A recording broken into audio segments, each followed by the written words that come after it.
Shin Megami Tensei. I first played this game about 5 years ago when I wanted to run the gauntlet through the mainline series. I loved Strange Journey in 4, and since my save files for both were lost before I could beat them, I figured I should start from the very beginning and see where the series came from. Hey, get out of here. Many of you guys know I'm not a big fan of the overall gameplay loop of this game. Slowly exploring bland hallways being made even slower by a constant barrage of random battles got really old really quickly. But for what it's worth, this game is filled with a bunch of charm and a lot of great music. But by far, my favorite thing about this game is the NPCs. I love making videos on them, pointing out how funny they are, or poking fun at the logic of what they're saying. Because it's a Super Nintendo game, the dialogue is limited, but they still manage to put a ton of personality into these characters. That's something I feel is really important to the series as a whole, and this game is no exception.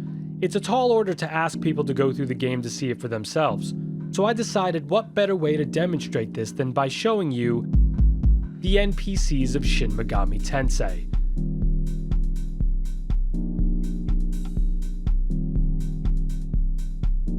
Now, I'm mostly just having fun and talking about NPCs that I liked in this game. I'm not mentioning every NPC in the game, nor am I analyzing them in a deeper, meaningful way, but I wanted to talk about them. Which means I'll be talking about every city in this game, which also means I'll be loosely going over the story as well. If they're not here, then I've already made a video on them, they don't add much on their own, or they're boring. 3 NPCs I won't be going over are the Law Hero, the Chaos Hero, and the Heroine. We see their progression throughout the story, and since I'm not going to analyze the story or any intense character development, my thoughts are going to be on what they say in that very moment. One more thing to make note of, I absolutely just used action replay codes to play this game. I was not going to deal with all those random encounters. So before I get any comments on it, yes, I know I have max stats. And with that, let's begin. All adventures must start, and this story starts in Kichijoji. Kichijoji is home to a bunch of NPCs who set the stage of the game. Some of them are interesting, but most of them are not. The game starts, and after distributing the skill points we fairly got, we wake up from our wet dream to our depressing windowless room, standard in Japanese homes, and talk to the first NPC of the game, our mother. Of course, she's yelling at us for sleeping in on our day off. She gives us our monthly allowance and then demands we go buy her coffee with it. Huh. Our neighbor runs an illegally operated back alley doctor's office, which is nice when you need to be healed up or have your kidney stolen. I believe he'll heal you if you're injured after getting the Chaos Hero, but before heading back home. However, I forgot to get footage of that, so just take my word for it. The police block us from going anywhere else, so let's head over to the mall. All the teens love. Ugh, this mall has seen better days. Empty rooms, a drugstore, a survival shop, an antique store where the guy won't even sell anybody anything. You know, all the things that kids these days love. Personally, I'm a fan of the knife store. Hey kids, Samson Knife here. You can find Ozawa and his gang at one of the abandoned stores, I guess that's interesting. This man deleted Steven's email giving out the demon summoning program. Dead. We have business to take care of, so onwards to the cafe. There are a lot of depressing NPCs in here. It's probably hard to drink coffee when the police won't let you leave the area, or one of your classmates was murdered. Yuriko's hanging out in the back, but then quickly runs out, probably because she was seen trying to seduce a high school boy. We came here to get coffee for our mom, but the barista refuses to take our money, and is going to make a home delivery. Aw, you son of a bitch. As we leave the cafe, this guy tells you there's someone slashing at people behind the drugstore. Obviously, that sounds like the place to be, so we head over there immediately to witness a guy get murdered, and then pick up the knife that clearly helped him survive the encounter. We head home where our mother ignores our open wound and is instead mad that we took too long getting her coffee. She'd prefer we stay in our unfurnished home. She mentions that she doesn't feel safe in the neighborhood anymore, and then without skipping a beat reminds us to take the dog out for a walk so we could be murdered instead. But on that note, we have the sort of NPC Pascal the dog who, despite being told to walk him, is unwalkable. This dog. Not much changes when we wake up the next day. Our doctor neighbor lets us know that his daughter, our classmate, is home. We ask her about her dreams and who she's going out with, which she says is none of our business. Alright, whatever, I bet your boyfriend sucks. In the mall, some of the NPC dialogue is different, like this guy telling us that Ozawa's gang is exactly where they were yesterday. In place of the dead guy, a man who looks suspiciously gay tells us that some strange old man was looking for us without telling us where. The cafe's barista lets us know that that strange old man, possibly homeless, was seen hanging out by the entrance of the park that girl was murdered at. Since we love to put ourselves in immediate danger, we head over there. We meet a lousy old man and get forced into an encounter. Hey, it's our mom. Aw, she's worried about us. It seems someone's at the door.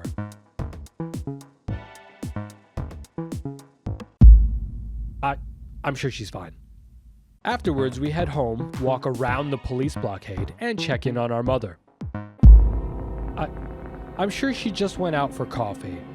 Our neighbor's daughter is now missing, and since he can't count on the police or do things himself, it's time to count on us, her high school classmate. Now we do the police's job for them and turn ourselves in. In doing so, we meet a cop who I believe is talking dirty to us. We're arrested and sent to the hospital. We meet the law hero who's claiming he got arrested for killing demons. Or maybe it's for having an illegally acquired gun in 1990s Japan. Who's to say, really? After establishing that he's dating your neighbor or every single woman in Japan with her name, we team up. We put our heads together and figure out that the best way to escape is by brutally murdering anyone who opens the door, and the hospital, which is only staffed by 3 people, is easily toppled. The hospital NPCs explain the situation at hand. This guy brings up a fair point. The 3rd hospital staff member has been locked up, and this guy is currently practicing for his high school play. Also, Steven's here. After leaving the hospital, we find the antique shop guy has decided to throw away all the antiques and just sell guns instead, since that's what kids these days really want anyway. The seemingly gay man tells us what we already figured out before leaving to go be gay somewhere else. This woman points out that people are being arrested and sent to the hospital instead of the police station. That's weird. I wouldn't know anything about that.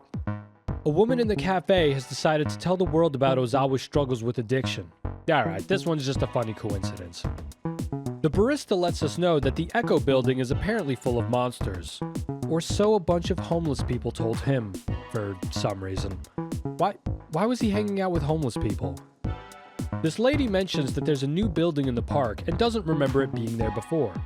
Judging by the look on her face, she might be one of the people the barista was talking about. There's an old man less concerned with the demons running around town and more concerned with blowing the police for doing a fantastic job at doing their jobs wrong, oddly relevant 30 years later. Our mother is still out, so we go kill time by watching the fight. You know, I may have seen a movie like this once before. Anyway, the Chaos Hero finally joins up with us. Now we go home to find out that our mom got eaten by a demon. As much as that sucks, at least now we can finally walk Pascal the dog. Right to being fusion fodder. Well, that wraps up Kichijoji. All kids have to leave home someday, so it's time to check out Steven's invention for ourselves and head over to Shinjuku.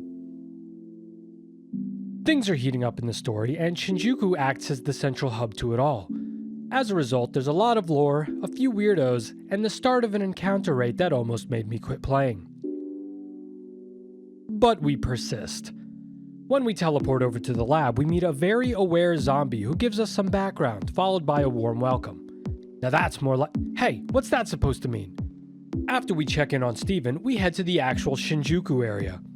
You can find Ozawa's fat friend hanging out in this building over here. You can also watch Go2's new music video.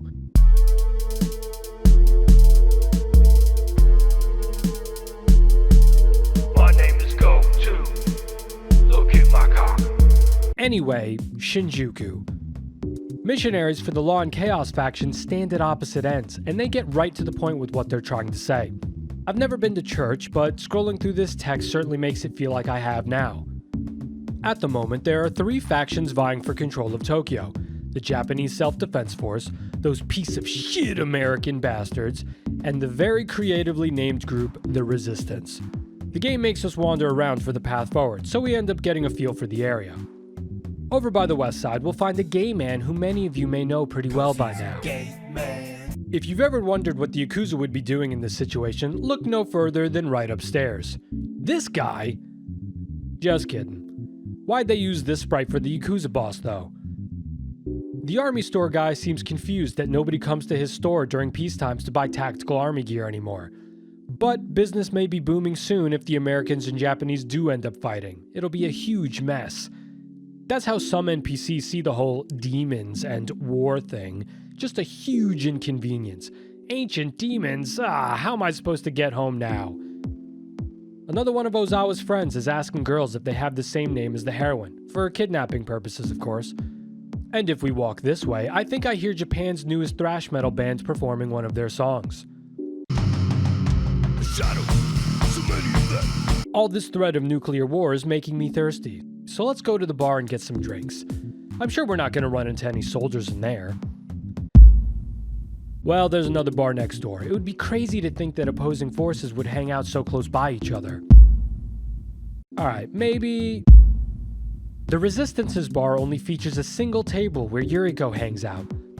This time it makes sense that she leaves because nobody seems to like her and they only hang out when she's not around. Also, the bartender's kind of an asshole. The Americans' bar is filled with, yup, you guessed it, italic text. The Americans are about as patriotic as they come. Anything you say. And just like all Americans, they are obsessed with justice.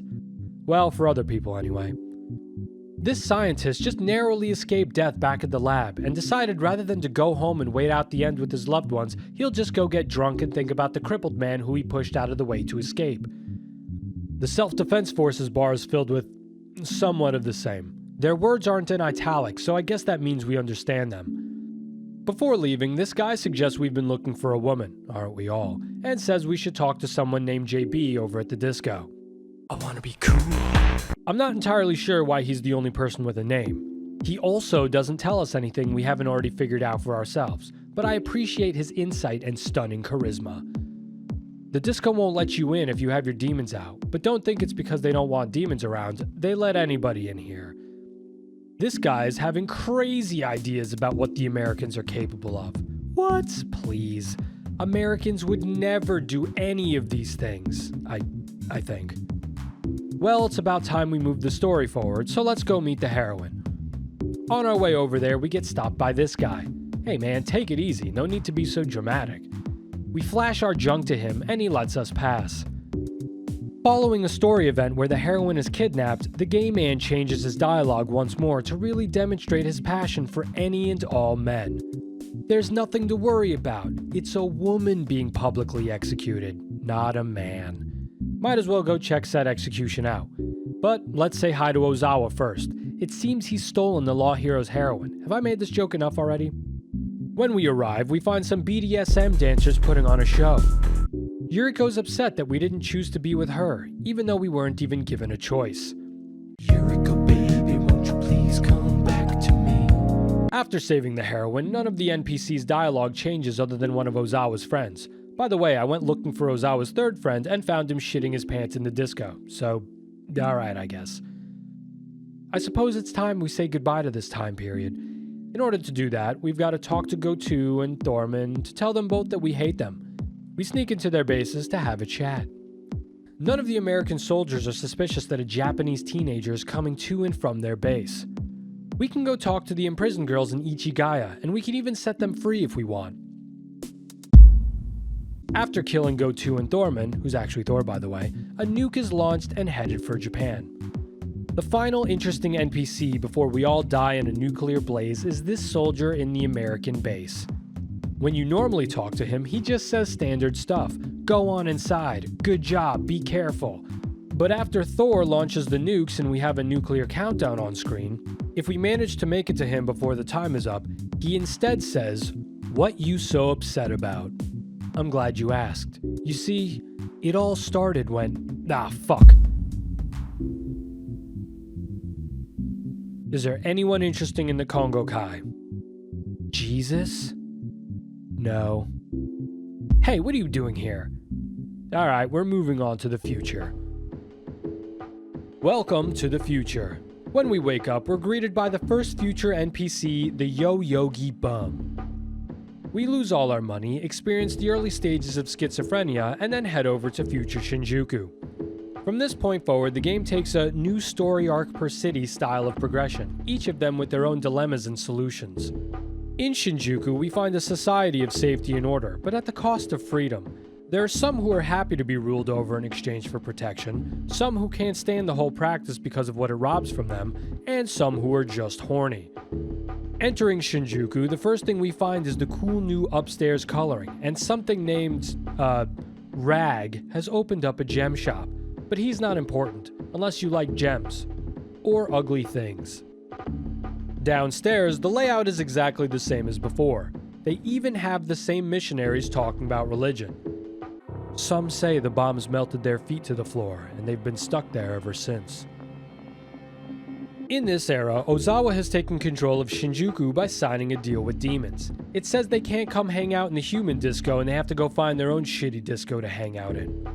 Most of the NPCs during this half are either happy to keep the demons out, hate the police because they're assholes, or want to leave Shinjuku to go to another city because it's safer, or more fun, or religious. According to this guy, people are assuming that Roppongi is the place to be since nobody returns once they leave. Really, in a post-apocalyptic wasteland filled with demons, that's what they're assuming. That's really optimistic because if I don't hear from a friend after 2 hours, I just assume they died. There are several other NPCs throughout Shinjuku that mention this.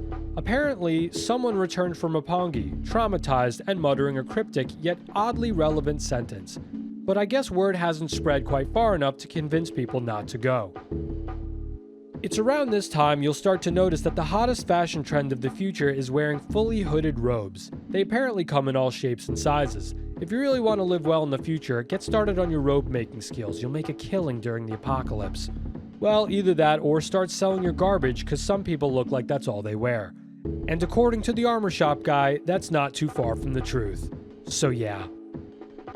Shinjuku's filled with a private police force. Yeah, I'm a cop, yeah. Who look less like police and more like backup dancers for an 80s or 90s pop singer. These guys are guilty of a lot. Extortion, bullying, murder. Honestly, the only thing Atlas didn't predict is how shitty cops in the 2020s dress by comparison. The bars are filled with citizens who talk about their woes, or how they're fine with how things are, or they're cops who are enjoying themselves. At least Ozawa protects people's right to get belligerently drunk all day. The bartenders are airing out their grievances, except this bartender who actually has a more positive outlook on things. Personally, I'd do anything to own some property. It's hard to find good work in the future, so now we have children selling alcohol in this bar. I guess, for some reason, we didn't actually throw away all of the now useless yen we were carrying around earlier, but thankfully this drunk old man has decided to buy it off of us. This lady loves a man in power, so much so that she's decided to adopt their hairline. This guy we meet in the disco's basement decides right then and there is the best time to tell us everything about Ozawa before leaving and never seeing him again. Dead. We walk around Shinjuku talking to every NPC we can find, both interesting and lame, and eventually come to the conclusion that Ozawa is actually a brutal dictator leading a fascist regime. Let's go pay him a visit. He's looking pretty snazzy these days. There's actually an interesting interaction you can have with him. If you get the gushing jar in Roppongi before advancing the story in Shinjuku, then when you show up while carrying it, he speaks in awe about it and tells you to get rid of it, even name-dropping the boss from later. If you have it, you can't advance the story. Turns out, you can't play this part of the game out of an intended order, most likely so you can't cheat your way through the fights. You're gonna have to throw it away and get a new one later. But that seems like a waste, so how about we go ruin the Wendigo's day instead?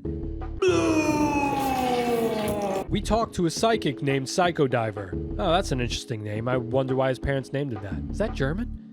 We find out he's been using his psychic powers against his will to brainwash people. He'd rather be using his powers to get free drinks at the bar instead. Or not, he seems like an alright guy. I'm sure he didn't use his powers for evil. Often.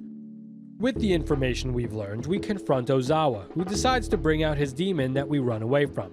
It's in that moment that the Chaos Hero decides that the only way to succeed in this world is by taking one of our demons and fusing with it. Wait, what?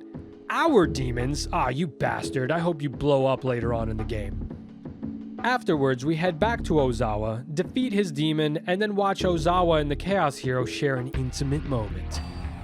With this, the Chaos Hero leaves us, the enemy encounters return, and several NPCs have dialogue changes. The world's worst security guard has found himself out of a job, and I'd be surprised if he managed to get another one after doing absolutely nothing to stop us from walking in. There's a ton of people who are relieved that Ozawa is dead. I guess this guy was just looking for any excuse to get drunk. That's right, kid. You don't have to live in fear of Ozawa anymore. Now you just need to fear the 5,000 random encounters you'll face every day for the rest of your life. Some people are especially excited at Ozawa's death. You know what? It's fine. This woman has earned a good bloodletting. She's not the only one out for blood, too. The cops in the city are now in hiding, while making it obvious that they were police officers. It's a good thing they had their fully hooded robes ready to blend in with the crowd.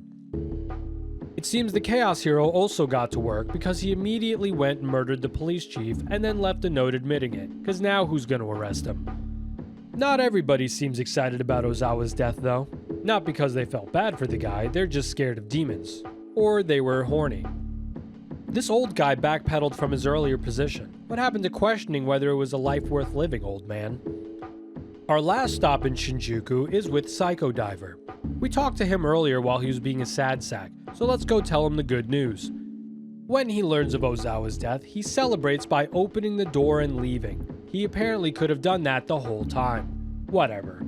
The dialogue remains unchanged from here on out, so that's all for Shinjuku. Let's pack our bindles and head south to Shibuya. Shibuya serves as the introduction to the Messian Church and its followers. There aren't too many NPCs around, but the ones that are mostly give you some clarity on how the Messians think and operate. Also, there's a slide. The main reason we're here is to save the heroine, who's currently being detained for being possessed. That's also what I tell people when my uncle gets arrested for being drunk in public. We'll find her in a bit. The first thing to mention is actually in some of the battles. In law-affiliated areas, you can find Messian zealots. They'll ask you if you want to join the side of law and give a donation. If you don't give them a donation, then they call you an infidel, or they dismiss it. Either way, they tell you to die. They're very clearly humans, but to the main character, any enemy of ours is nothing but a demon. Anyway, our first stop is to the church they're building, which is under construction, I guess. I don't know why they need donations to build a church when it's likely being built by devout people who will work for free. Every Messian seems to be ready and willing to do anything for the cause. Here we have a child telling us about the soon-to-be-completed megachurch. We ask him where the church is, and in return he calls us an unbelieving heathen. I may have had an interaction like this once in elementary school. Apparently, the church is going to need a lot of energy to pull it off. This is the first NPC in a series that mentioned the church needing a lot of power for some reason. I have no idea what they mean by this. This lady doesn't realize that the gushing jar is a one-time use item, but we'll let her keep fantasizing about a safe life, whatever that is at this point. This guy really wants to check out the cathedral, but the force field around Roppongi is blocking his way. After you finish Roppongi, his dialogue actually changes, making note of it going down and that he's free to head over there. In this room we find some televisions. Personally, I hate this channel. Typical God taking credit for the work of man again. And he's high? This row of NPCs is the only place we find anyone on this floor, so on to the upstairs to find the heroine. This old man tells us that there's a rumor about a man who can enter people's minds. Some kind of psycho diver. That's stupid, old man. Nobody like that exists. When we reach the heroine's cell, this lady tells us their messiah is possessed and being controlled by a demon. She asks us to help and... Lady, I just got here. Why are you asking me? How am I supposed to fix this mess? But it's literally killing us, so we gotta go drag Psycho Diver over here. This Messiah tells us of a demon that's living near the city, but then says he doesn't care because he's blessed by God and won't be harmed.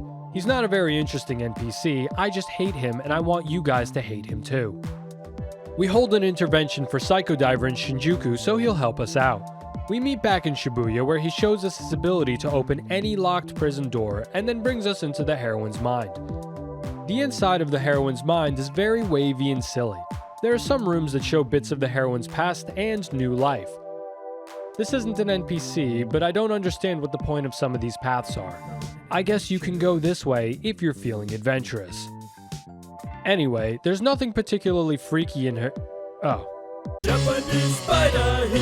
After heroine's touching speech that reminds me of how lonely I am in real life, the heroine, who doesn't remember her old life, but does have the same name, level, stats, face, and body, joins the party.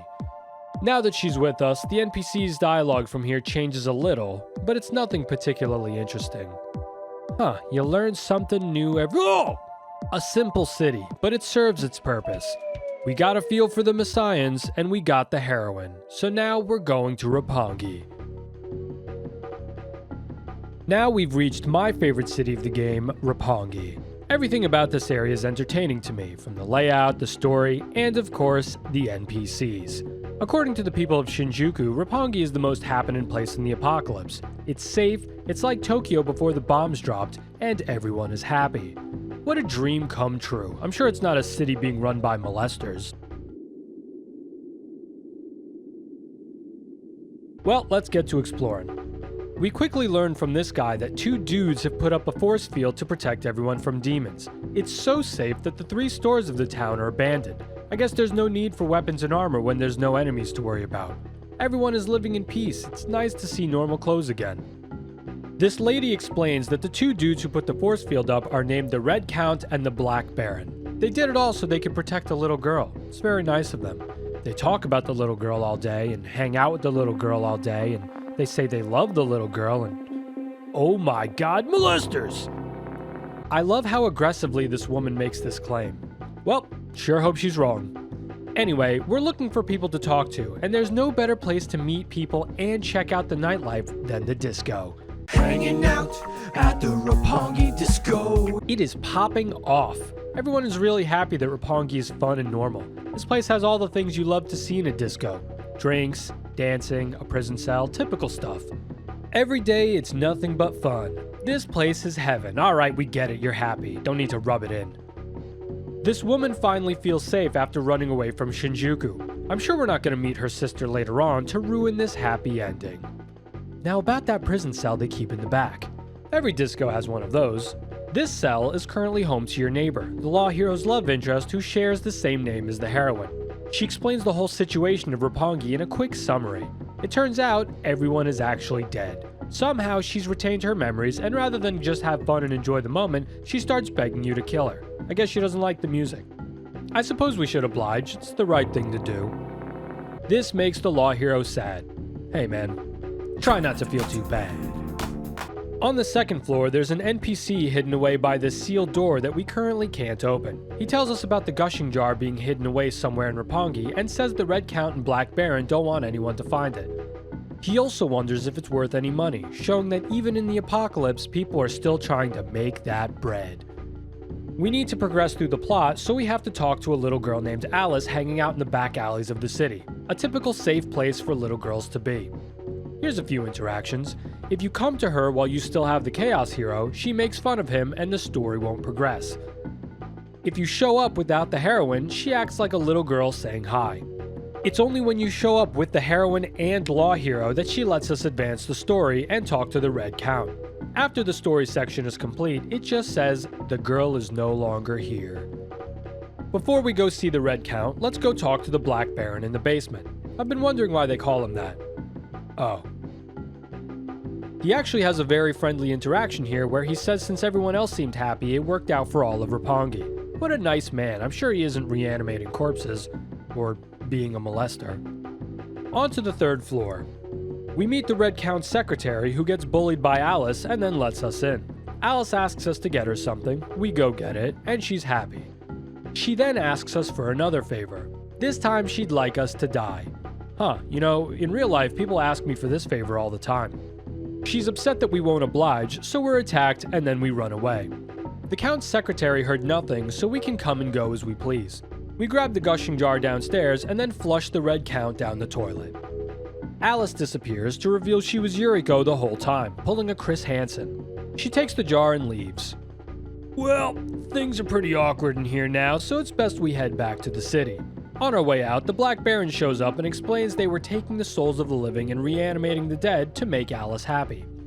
He then tries to kill us with his molester hands, but ends up grabbing or molesting the law hero instead of us. He runs off, and now it's just us and the heroine. With the law hero dead and the red count flushed, the NPCs' true corpse forms get revealed.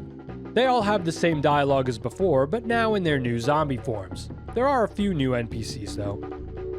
By the entrance, replacing another NPC is our first real human of Roppongi. The absolute disappointment in his dialogue is just hilarious to me.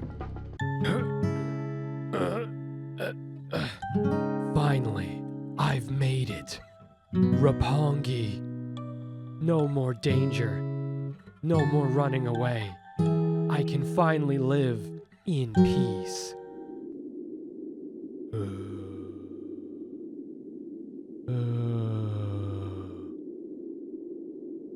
No.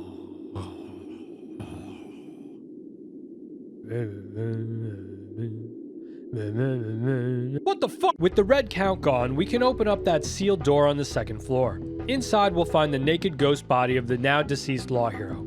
He gives us the rundown about his body being used like a puppet by the Black Baron. Then he tells us that if we don't defeat the Black Baron, he'll be stuck there forever. Wow, thanks man, that's not a lot of pressure to put on someone. Sure enough, the law hero's body is now downstairs in the disco. Being murdered is likely stressful, so the best way to unwind is by hanging out at the Roppongi Disco. Also in the sealed room is the naked ghost of, some guy. I guess he's a victim of the Red Count and Black Baron. I have no clue who he is, but he provides a bit more information about what happens to the souls of people who get killed in Roppongi. Hey, you guys hang tight, we'll take care of it. You just do whatever two naked dudes do together when they're stuck in a sealed room. That force field is in our way, so we go fight the Black Baron. After killing him, he explains that they did it all out of love for Alice and...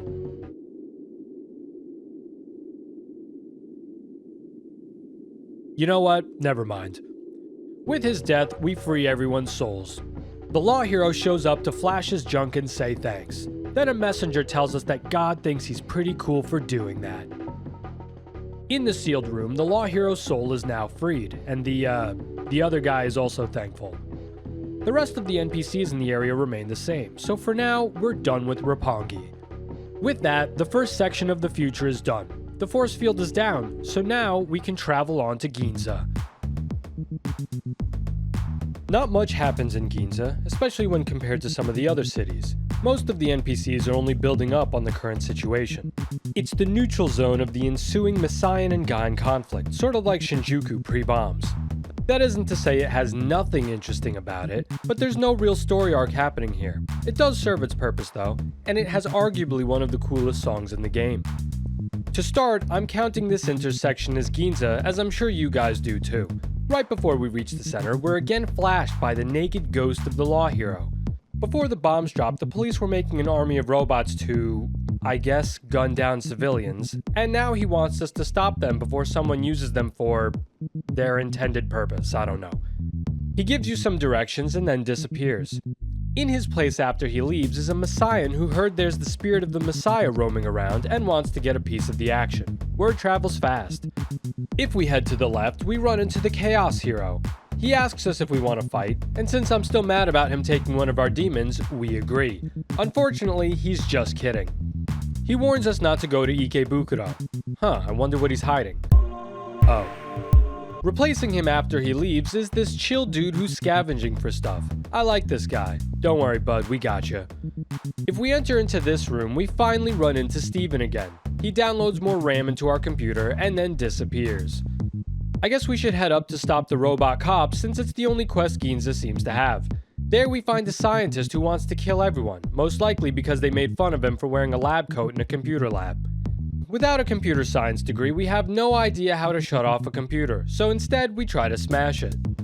The security system activates and we fight this cool green dude. After killing the green guy and smashing the computer, we get 2 whole megabytes of RAM. No more porn for you, scientist. Now that we took care of that, we can go into the actual city of Ginza. As I said earlier, most of the NPCs are talking about current events in a way to set you up for what's to come. Apparently, there's a huge building floating on the ocean. It's even bigger than the island at the mouth of the Shinagawa River. Oh, god damn it. This old guy tells us about the purpose of the drones we just smashed upstairs. Glad to know that if there was anywhere you needed to run to for help, you can count on the police to automatically gun you down right on their doorstep. This man is able to recognize that the Gaian-Messian conflict is less of a righteous war for the future and more of a power struggle. At least someone's paying attention. I still have no idea which island they're talking about. There's like 3 islands in the game, and everyone keeps talking about the Sumidagawa. I don't know where this island could have floated from, but wherever it came from isn't important, so whatever. This guy tells us about the Kusanagi no Tsurugi, which I don't need because I already got my very strong and fairly received weapon at the start of the game. I actually didn't go through the effort of getting this weapon in my normal playthrough either, because I only used guns with charm bullets by the end of the game anyway. There's a rumor that there are 4 guardian demons hanging out at the cardinal edges of the city, the source being some guy who said he saw them. Just trust me, bro. This Messian really wants us to visit Shinagawa. In turn, this Gaian says that Messians suck. Since the TV station is stuck telling us the same story on repeat, we have to rely on this guy to tell us the news. Surprise, surprise, it's another report on the island at the mouth of the Sumidagawa. This lady explains that the head Gaian church is in Ueno, but apparently the landscape of Tokyo is so different now that it's very difficult to get to. I don't know anything about Tokyo's layout, so I'm just going to assume this is how people have always gotten there. From a gameplay standpoint, I think these NPCs are important to have. They provide insight on the world. However, for the sake of this video, they really just cover the same few topics and don't seem to have many opinions of their own, so forgive me for brushing through them. Ginza's basement is mostly empty. We can go downstairs for 3 NPCs and a fuckload of booby-trapped chests. Steven hangs out down here, but I'll talk more about him and his purpose later on.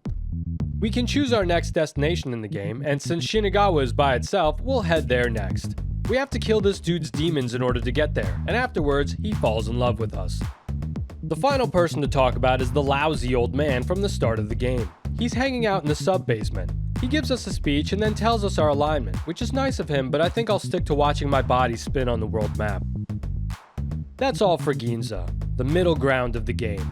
We didn't kill that guy's demons for nothing, so off to Shinagawa.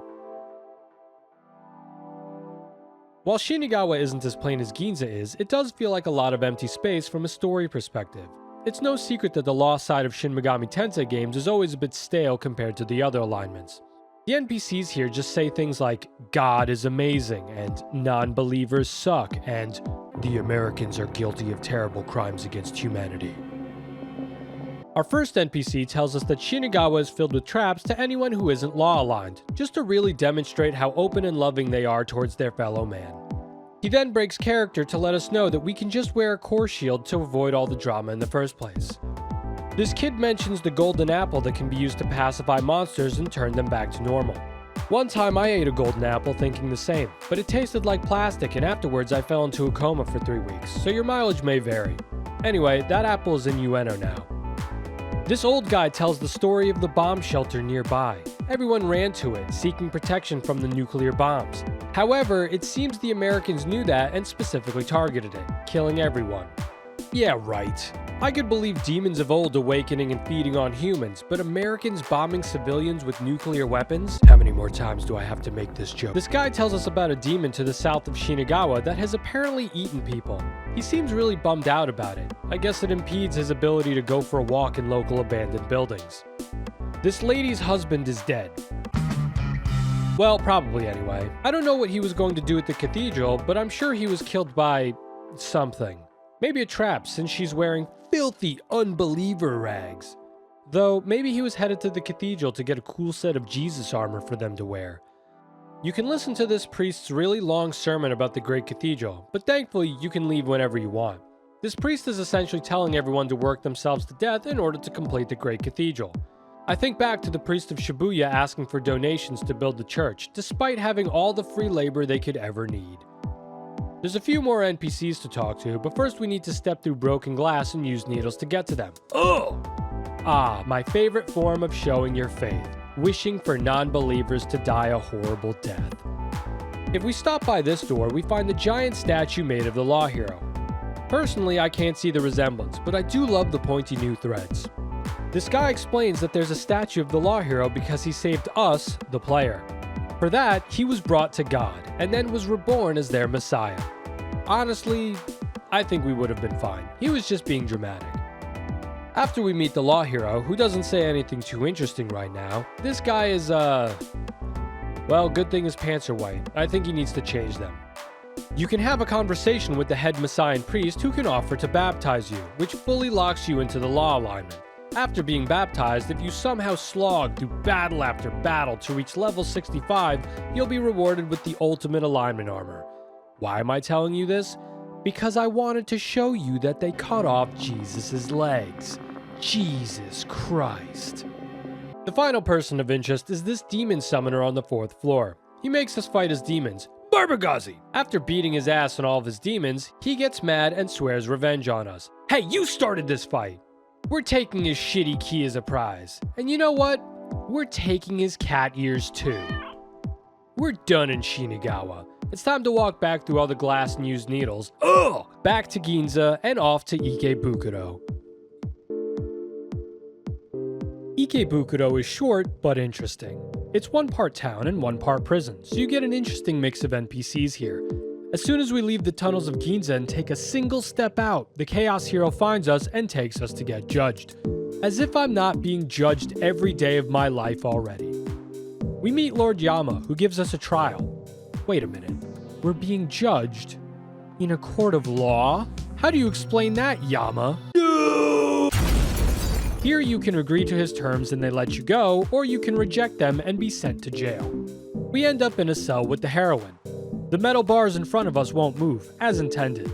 This is one of the few instances in the game where we can actually talk to the heroine. She's trying to figure out what we should do to escape and gets frustrated with us for sitting around.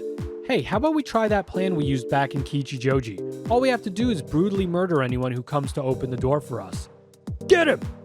Just kidding. The Chaos Hero lets us out. It's very nice of him. He tells us not to go to Ueno for some reason and then runs off. We're now in the Sugamo prison section of Ikebukuro. There are several NPCs here serving out their sentence. We find a kid in jail for killing a demon in the name of God. Ah yes, this is my kind of society. Personally, I think all children should be tried as adults. I wonder which demon he killed. Holy shit.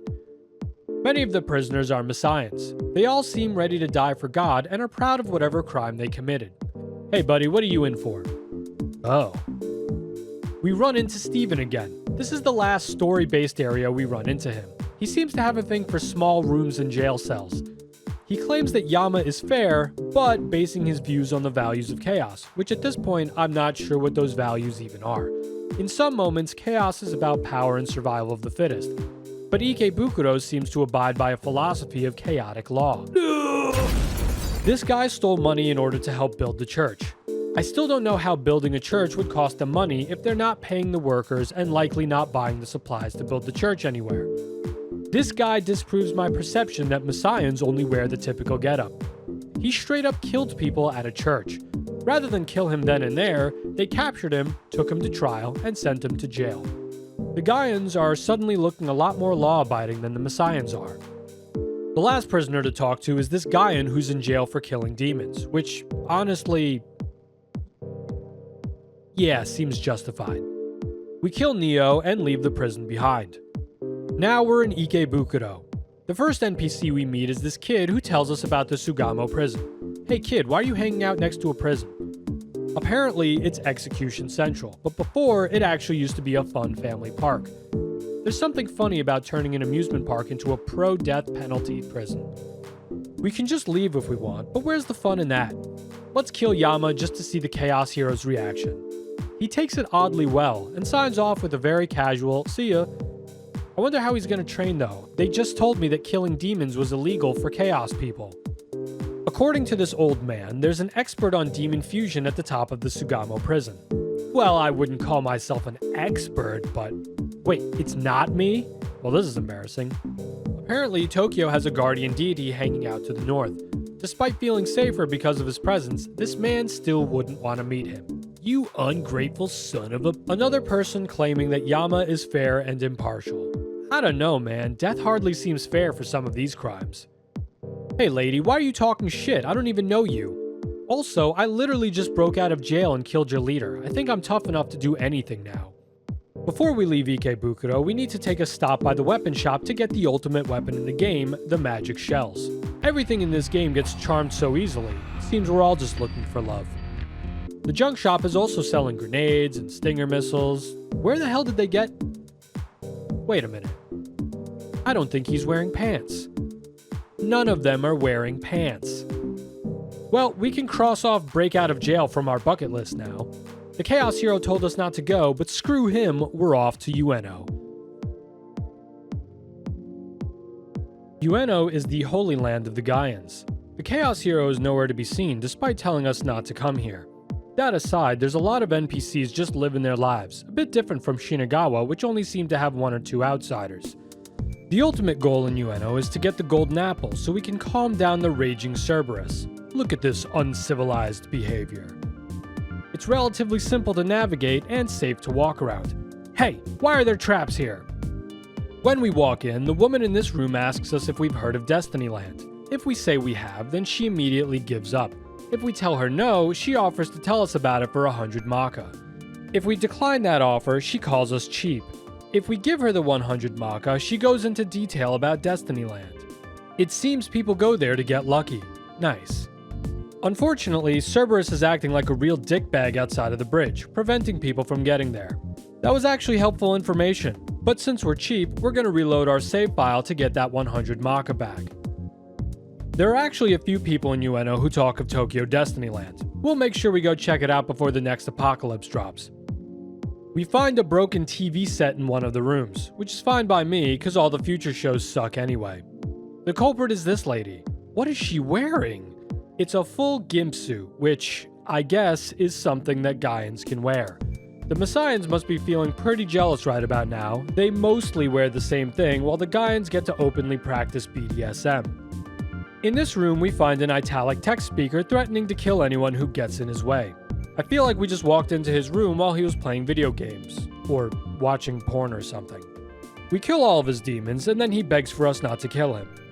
In exchange, he gives us another 2 megabytes of RAM. When we come back and visit him, his apologetic tone is gone and he just says he's not going to give us any more. You holding out on me, you son of a bitch! According to this old guy, in the sewers of Ueno lurks Ladon, a multi-headed dragon from Greek mythology. He's shocked that the Gaians are brave enough to live right above it, but it doesn't surprise me one bit, considering it would have to find its way out first. The Gaians around let you know how important Ueno is. This bald lady tells us that Ueno is the main Gaian church. Apparently they also have baptisms here, where they pour all kinds of, chaos juice all over you. Another person talking about the cathedral needing a lot of power. What the hell are they talking about? A couple of Gaians talk of their upcoming fight to either destroy or take over the cathedral, but honestly, if I were them, I'd start to consider building a boat. At the very top of Ueno is the main Gaian church that we've heard so much about. We meet the High Gaian priest, who sorta looks like he's melting. If we're on the side of chaos, he'll ask us if we want to get baptized in, chaos juice. But if you're law or neutral aligned, he'll tell you about the Chaos Hero being their main man. Then he'll ask us to leave the church because apparently we're not evil enough. Fine, I'll go make my own church. The final thing worth mentioning here is the story cutscene. We meet a man by the name of Louis Cypher. Now, I'm not gonna lie to you guys. It took me much longer figuring out who he is than I'd like to admit. Like, I didn't realize it until it's revealed during the Chaos ending. Alright, don't judge me, I wasn't saying his name out loud. Anyway, he says he wants us to meet someone we already know. That someone being Yuriko. She yet again claims, falsely by the way, that we, who had no say in this matter, chose the heroine over her before she finally accepts that the heroine just made the first move and she only has herself to blame. She shows her true naked form, nice, as Lilith, and is going to kill us, nakedly. But she decides that she can't hurt us, and then leaves forever heartbroken. Yuriko, baby, won't you please come back? The lesson here? Shoot your shot before it's too late. And if it's too late, well, maybe get naked in front of them to see if they'll change their mind. It could work. Lewis comments on the event like a sassy bitch, and asks us not to think too badly of Yuriko before leaving. Say what you will about the guy, he's got a lot more personality than some other story NPCs. In his place after he leaves is a child who tells us that Lewis says hi. Anyway, we've got our golden apple. With it, we can head to the next area of the game, which is also the last major area in Tokyo before the point of no return. So now we're headed to Tokyo Destiny Land. For how excited people are to come here, Tokyo Destiny Land kind of sucks. We're supposed to imagine it as a cursed amusement park. Unfortunately, there aren't many NPCs, there are luck stat checks everywhere, and too many booby-trapped chests. Color scheme's nice though. Before we reach Tokyo Destiny Land, we meet Cerberus at the bridge. We give him that golden apple so he can come to his senses. If we fused Pascal the dog into Cerberus at the start of the game, then he remembers us and asks us to join us in a heartwarming reunion. If we decline this offer, then he won't let us pass and go to Tokyo Destiny Land until we let him join. Aw, you bastard. If we didn't fuse Pascal, he just says thanks and leaves. Crossing the bridge, we see the giant castle-like structure that is Tokyo Destiny Land. Upon arrival, we step in and run into the Chaos Hero, who we find having fun with his new girlfriend, Rie. He doesn't seem mad that we went to Ueno. In fact, he seems happy to see us. I just want to point out how dull and colorless the Chaos Hero sprite looks compared to the Rie sprite. Now, what he says here depends on your alignment. If you're Chaos aligned, then he's happy that you're on the same side, although he is rather smug about it. Apparently, we have different opinions, likely our stance on child prisoners. If you're law aligned, then the Chaos Hero gives a passionate speech on how the law side of things is no different than the Chaos side, with one side fighting for God, the other themselves. Then we fight, ending in a stalemate before he leaves. If you're neutral, it seems he expected us to come to Tokyo Destiny Land. He points out that we're still having trouble making up our mind, and it bothers him that we may be misled by the Messians. Hey man, it's not that, it's just, I've already decided to kill everyone. Regardless of how it ends, the heroine tells you that she feels really uncomfortable around Rie. Even after witnessing the Chaos Hero try to kill us, she only points Rie out. Whatever. As I said earlier, Tokyo Destiny Land sucks, especially on the first floor. They knew I'd play this game because most of the building was seemingly made to annoy me specifically as much as possible. There is one NPC, this guy who's doing the House of Mirrors. You pay 5,000 Maka and you're allowed to play this game that fixes your alignment. It seems the monsters have been taken against their will in order to play that game. There's the chaos alignment that we all know and love. Onwards to the upstairs to look for the only two NPCs remaining. There's a bunch of treasure boxes filled with luck increases and one with an onyx. I'm really glad I finally got to use that joke. There's a summoner here who decides she wants our computer and is gonna kill us for it. Well, we know where this is going. After killing the ever-living shit out of her demons, she gives us the last remaining demon she has. Speaking to her again, she tells us to leave her alone. She's trying to get more demons because we killed just about everyone she had. And exactly whose fault is that? Our final stop is to Echidna. No, not that Echidna. I'm talking about the Earth Goddess. She's a giant snake with a woman's head. Or a giant woman with a snake's body. Whichever way you look at it, this is the beginning of the end. For now, we're gonna just ignore her lore dump and come back later. The end of the game is right in front of us, but first, let's take another stroll through Tokyo. Before we cross the point of no return, there are a couple of other stops to make around the map. This video wouldn't be complete if I didn't talk about them, so off we go. I gotta say, the map is kinda fun to walk around without random encounters. Near Ginza is a television broadcast station. The Messians are making announcements throughout the game, trying to spread the message of God. It's a shame nobody normal got here first, now we have to watch this all day. Since we've been to Ikebukuro and Ueno, now's the time to bring up the final place you can find Steven. He's hanging out in a little room in the basement of Ginza. He installs the memory boards you get on your journey, and once they're finally in, he's gone, never to be seen again in this game. I found this kind of weird since he's such an important character to the series, but I think he's earned some alone time with a special someone. Around the map are 4 red buildings where the Guardians of Tokyo reside. Man, why does Tokyo get Guardians? New York could have used their help a few years back. We can go fight them, or, if you're Chaos aligned, they can join you. You hear the most about their goals and their purpose from the Chaos alignment. They're serving Tokyo's guardian deity Masakato, and they're waiting for a new powerful dude to join up with. It strikes me as odd that they'll only join you if you're Chaos aligned, yet Masakato is neutral.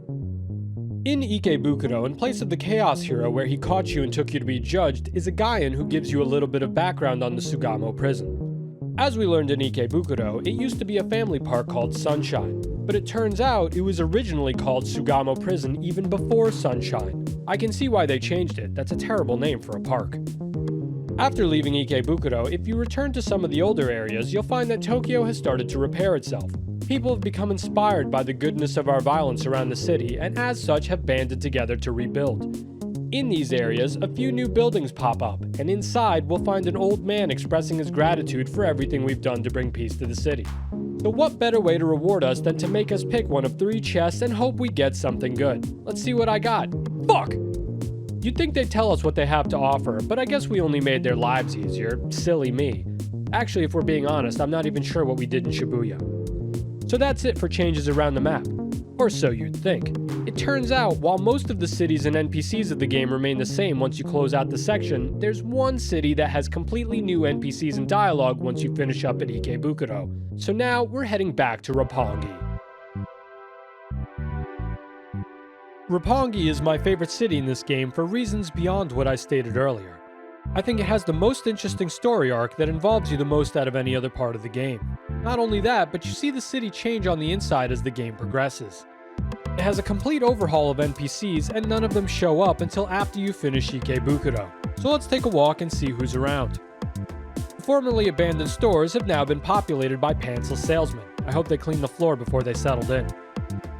It seems the trek to Roppongi was really stressful because this guy is still pissed off. This is all because people from other cities assumed nobody was coming back because it was so amazing here and not because they were dead. Could be worse though, they have a whole section of the city to themselves with a functioning disco. Oh shit, I must have missed this treasure chest from before. I hate this game. Of course, it was Belial and Neburos the whole time. Now everything makes sense. I love this lady because to me it comes off as her not really knowing what's going on, but acting like she was on the verge of figuring it out the whole time. Was it truly the force field keeping everyone out? Or maybe the other demons were just scared of what was within? Perhaps the true monsters are hiding inside all of us. Hey man, it was the force field. You physically could not enter the city without using an underground tunnel. In case you were wondering if the zombies were still around, this man lets us know that the zombies are gone. The bartender here has summarized everything nicely. Wait, what a story? People were killed and had their souls stolen. What do you mean, what a story? I guess people have become desensitized in the future. According to this guy, there's an empty room in the back, but you can hear a voice when you go inside.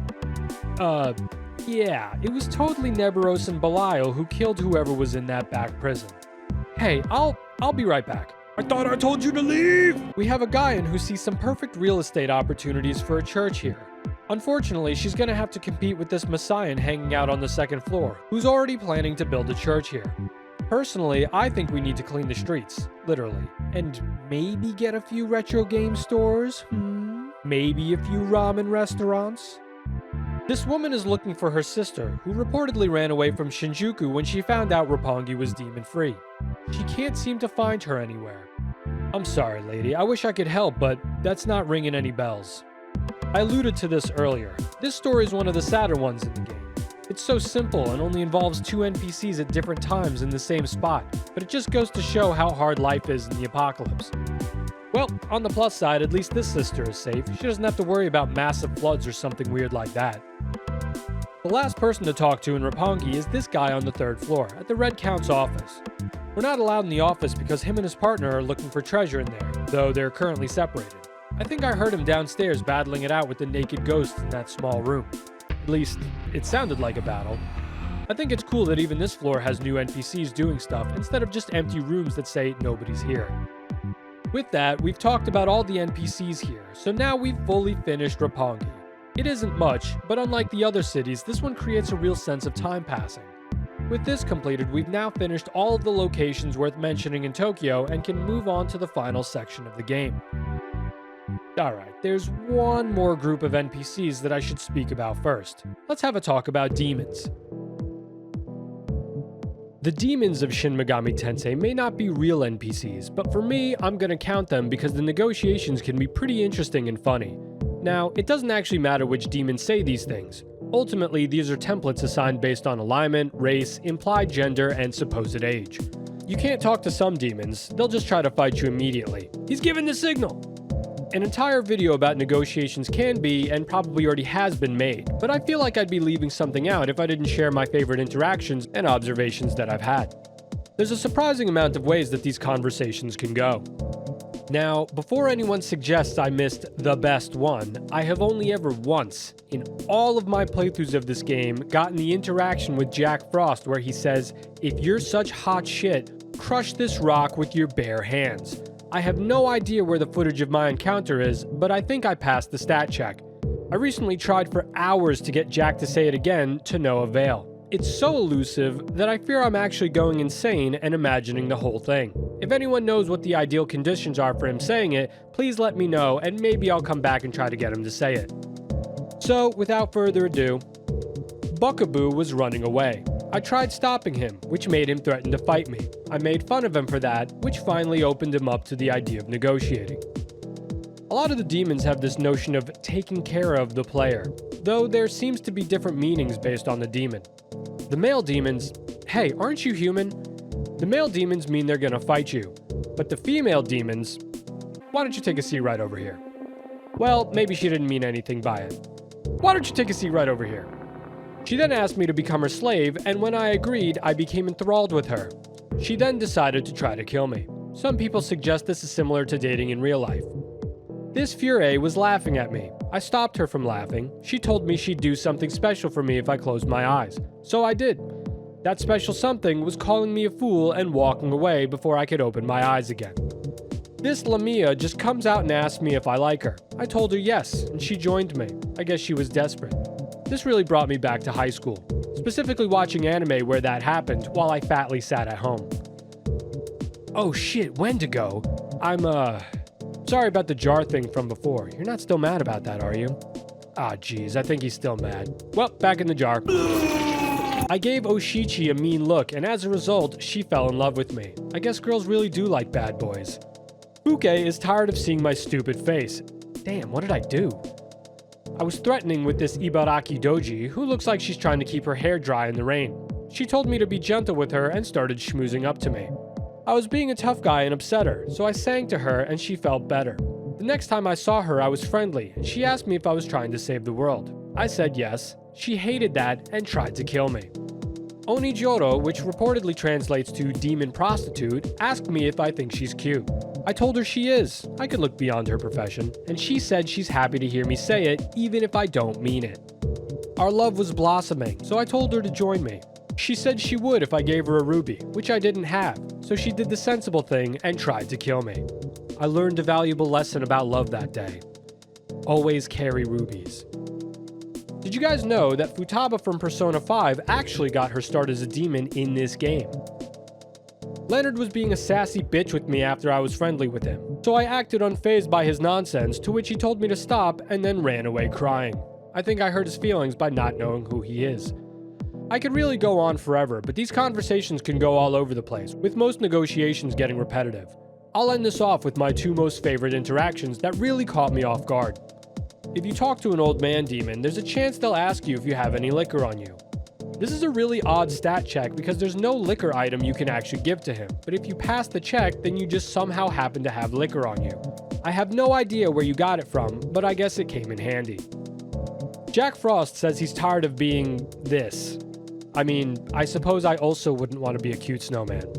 He asks me if I would fuse him with a cute girl. Normally, if you say yes, he'll either believe you and join, or he'll tell you he doesn't trust you. If you say no, he gets mad and it usually starts a fight. But sometimes when you tell him no, he just says, I can't even pick up a decent girl either. Jack's been going through it, guys. This game's conversational RNG really creates some bizarre interactions. As frustrating as it can be, it also leads to some pretty funny moments if you think about it. But that's all for the demons. We've made our final stops. We've checked everywhere for anyone interesting. With that all out of the way, we can finally wrap this all up and head to the final part of the game, the Great Cathedral. Regardless of what happens with either alignment, a bridge is somehow very quickly built to the island where the Great Cathedral's on. But since we're neutral, we have to talk to that lousy old man in the sub-basement of Ginza. If you talk to him after you've already locked in your Law or Chaos decision for the game, he just says there's nothing more that can be done, silently disappointed in our decisions. But for neutrals, he lets us go to the cathedral via a very neutral underground bridge. The Great Cathedral serves as the final dungeon of the game. It also has my favorite music of the game. While the true ending is the neutral ending, there are a handful of story conversations that are only had in the Law and Chaos routes. The core NPCs of the area are the same within all routes, but the Law and Chaos story NPCs mirror each other, with one side loving you and the other side hating you, unlike the neutral ending where everyone just hates you. And we hate them too. Straight ahead, we have the Law and Chaos heroes having an argument with one another, Rie watching awkwardly. When you talk to them, they tell you all about what's happening in the cathedral before things get shaken up and the world gets flooded by God. You bastard, we just fixed half of the city, now it was all for nothing! Outside, everything is now flooded, and most of the NPCs you met throughout the game are dead. Presumably, anyway. The Law hero seems happy that millions of already struggling people were just drowned. He calls it God's holy fury. The Chaos hero is appalled, but unsurprised. Both of them will ask you to help out their faction's warrior, and since we're people pleasers, we'll just help out both of them. Now, the Great Cathedral isn't just the final dungeon, it also serves as the final town of the game. Well, actually it's two towns, with a lot of great NPCs. The world is essentially ending, and God is purging people for the crime of, trying to find purpose in a cruel and destroyed world. As such, we've got the survivors of God's purge. Hey, how did you get in here?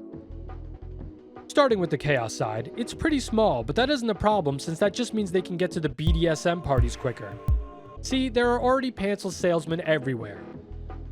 The plan to invade the cathedral apparently went really well. The Messians weren't even ready for the attack, and now the Gaians are looking to take control of the entire cathedral. This Gimp Gaian isn't messing around. She's sniffing out any Messians so they can... I don't really know if it's to murder them or if it's a kink thing. Following the flood, she says that only Messians would be willing to kill that many people, a claim that, well, I don't think anyone can really doubt anymore after everything we've seen this game. The flood causes the Gaian founder to show up and start I told you so-ing us. Hey man, I didn't doubt any of you when you said it.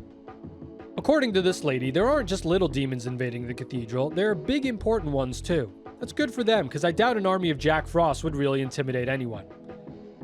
This woman came to the cathedral in hopes that she could set up a shop and make some money. Unfortunately, she made the mistake of getting fully dressed because all the pantsless salesmen came and beat her to it. Next time, just come naked. At least she saved herself from a watery grave. The final NPC on this side is this merchant who's about to kill and sell a turtle to be used as a longevity elixir. No, not a turtle. Come on, man. Turtles are our friends. They're slow and cute and... Alright, you can kill this one. The turtle begs for us to help him and says he'll do anything if we do. Anything you... The merchant tries to stop us from freeing the turtle before noticing we have a big, strong weapon on our hip, and it would be a real shame if we had to use it on him. This whole interaction is like a cartoon. He just came to the conclusion that we'd hurt him on his own. We free the turtle, and he gives us a bell so we can ride him on the ocean whenever we want. I think I might just swim. If we don't save the turtle, then later the merchant very casually tells us that he couldn't find a buyer for the turtle, so instead of letting him go, they cooked and ate him. What a way to go. They called him worthless and had turtle soup. I hope he tasted good, because my first impression of him says otherwise. On to the Law side, which is much more spacious. The first NPC is this very nice Messian who welcomes us to the cathedral. What a nice, warm NPC. I was starting to think the Messians were a bunch of bloodthirsty assholes. Ah, that's the Messian spirit we all know and love. This guy is so furious that the demons and non-believers showed up, and now he thinks it was all a waste of time. He would rather nobody be happy than share something good. He continues to show his kindness by calling the people of Tokyo filth after the city is submerged by God. This kid really wants to meet the archangels. Alright kid, no promises, but we'll see what we can do. This old man openly wonders if he should worship God too. The flood then shocks him into worshiping God so hard that he becomes the founder of the whole church. This Messian is trying to sacrifice an octopus to God. The octopus is really feeling sorry for itself. I guess we could try to save it. The Messian has a sacrificial bloodlust and is really intent on a holy bloodletting, something which I'm not sure is particularly holy. We convince them to let us take the octopus. The octopus is thankful and admits that it feels tempted to eat us. You know what? Never mind. You can kill it after all. The last person we're talking to is this man right here. He's not a Messian, and according to him, neither are many other people in town. They're just pretending so they can get into the cathedral for safety. Typically, if I wanted to keep something a secret, I wouldn't tell a stranger. but this guy's crazy enough for sneaking into a literal war zone for safety. There isn't a neutral area, but I personally like to consider this guy and these two NPCs to be neutral. Now that we've finished that up, it's time to leave and go check out the new ocean. Unfortunately, the only way we can get around the world now is by being hung upside down and tortured. We can break back into the Sugamo prison to meet the so-called Master of Fusion. He is really excited about fusing a ring. Like, really excited. A little too excited. Hey, what are you gonna use that angel ring for? Give that back to me. No, you can't see the ring! Sorry, kid. The Archangels got turned into this, and after what was done to it, I don't think I should let anyone touch this thing ever again. You'll understand when you're older. If we're neutral, we can meet Masakato, the guardian deity of Tokyo. He gives us his katana and tells us to defend Tokyo in his place. Well, what's left of it anyway. He sure has done a great job at being a guardian. Beelzebub is the super boss or high-powered party member of this game, and he's found on some random island in the ocean. I just think he's kind of funny when he joins you. It's clear he's not used to this sort of thing. We head back to the cathedral and tell the Law and Chaos heroes about killing Vishnu and Ravana. They respond by saying they hate us and will kill us next time we meet. They leave, and we can finally go into the heart of the cathedral. In here, that lousy old man tells us about how balance is key to the world, and the only way we can bring balance now is by killing everyone. Now you're speaking my language. I just want to point out, for the Law and Chaos sides, the respective alignment hero says that the opposing hero has turned on the nuclear reactor. Why is there a nuclear reactor? This is what all of those need a lot of power NPCs were trying to say, but then it's never mentioned again. So what's the big deal if they did turn it on? I don't understand. On our way up, we meet the Archangels. On our way down, we meet, big demons. They all talk highly of you or denounce you depending on your alignment. Louis Cypher's on the 6th floor basement too. If you're law or neutral aligned, he tries to get us to go talk to the aforementioned Beelzebub. If we're chaos aligned, then he tries to get us to go talk to the aforementioned Beelzebub. I guess Beelzebub is feeling kind of lonely. Okay, let's split up the final Law and Chaos hero encounters based on alignment and location. First, we'll go with the basement. The Chaos hero lets us know that Rie wants to break her vow of silence and talk to us. She transforms into Lilith and admits to us, right in front of the Chaos hero, that she really wanted to be with us, to be the new Adam and Eve, and that's why she was doing the things she did. Then she leaves us alone, in the same room as the Chaos hero. Well, this is awkward. When we get to the bottom of the cathedral, we find the Law hero dead on the ground. The Chaos hero beat the shit out of him and then gives a speech on power. The Law hero sadly flashes out of existence, as we all do when we die, and we fight the Chaos hero.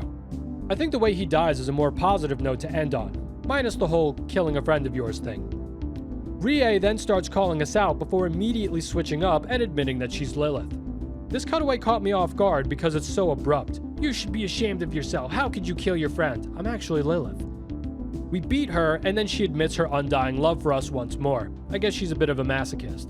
Anyway, I'm just gonna take a second to ask, what is with the Adam and Eve nonsense? There are other human beings still alive and making children. We don't need to restart humanity. Finally, the Chaos hero acknowledges the neutral alignment. He thinks it's pointless and flimsy and says we just don't get that balance isn't possible. Alright, wise guy, I've had it with you. Let's rumble. Now for the upstairs of the cathedral. The Law hero tells us to keep heading up. We do, and our reward is a sermon. Here's the summary. The world is chaos, there's nothing but violence and disorder, which, by the way, was caused by followers of God nuking Japan. The only way to fix that was by flooding everything and killing millions of struggling people. God is a very nice guy for doing that. Go find out how to make the angel ring. The Chaos hero can't pull open the push door, and as such, he's furious. He's probably still mad about earlier too. He sees that we have the demon ring, puts it on, and fulfills everyone's ultimate power fantasy of opening a door with one hand. He starts laughing maniacally, before it all becomes too much for him and he blows up. The Law hero comes over to say I told you so before attacking us. We fight and kill him, and it's in this final moment that he realizes it was all for nothing. What a way to go. What a way to go again. The Law hero meets us and also finally acknowledges the neutral path. He claims that we're lost and deluded into thinking that there's such thing as balance in the world. He tries to slay us and fails at doing so. Oh well, at least now he can finally be with our neighbor. No, not you. You know what? He can be with whichever neighbor he wants. After that is just the final bosses and the closing statements of the game. In the Law ending, we speak to a messenger of God. In the Chaos ending, we speak to Louis Cypher, who reveals himself to be Lucifer. Oh my god, he had all of you fooled as well. Alright, shut up! For someone who's supposedly so important, we only meet him 3 times the whole game, and one of those times is right now. Oh, whatever. For the neutral ending, we discover the true identity of the lousy old man. Lousy! No matter which alignment, all of the endings seem quite hopeful. They also all tell us that our work has only just begun. What? After everything we just did? Why don't you guys do something for a change? The neutral ending is the most realistic of them all, with humanity choosing reliance on neither God nor demon, but rather its own spirit and everyone working together. Lousy brings us up into space and gives us a look at the universe which we are all a piece of. The credits roll, and it all ends with a speech by the heroine. All of the struggles and hardships we've faced, the people who were lost along the way, they will all be reborn again. So I guess the moral of the story is, none of this mattered because everyone is just coming back to life anyway. Well, I think that's the moral anyway. And with that, it's all over. That is every NPC and interaction that I wanted to talk about in the game. There may be NPCs I missed or some situations that I have more thoughts on, but as far as what I wanted to say, there's nothing more I can add. This is everything from start to finish. They really kept me in for so long, but they aren't the real reason why I wanted to make this video. The truth is, I've kept playing this game for as long as I have, not because I particularly enjoy this game. The music, the story, and the NPCs may be good, but they're not good enough for me to keep coming back. The real reason is you guys. It's because of you all who watch and enjoy these videos I make, where I can poke fun at how silly or strange these characters are. As someone who hasn't really had many people to share his love of gaming with, the support you guys have given me made playing through this game worth it. Most of the time. So if you made it this far, thank you. I really hope you enjoyed the video, even if only for a part here and there. It took me far too long to make this. Now that this video is complete, I never want to play this game again. It feels good to close the book on Shin Megami Tensei. I can finally say I'm done making videos for this game. Well, maybe just one more video. Thanks for watching.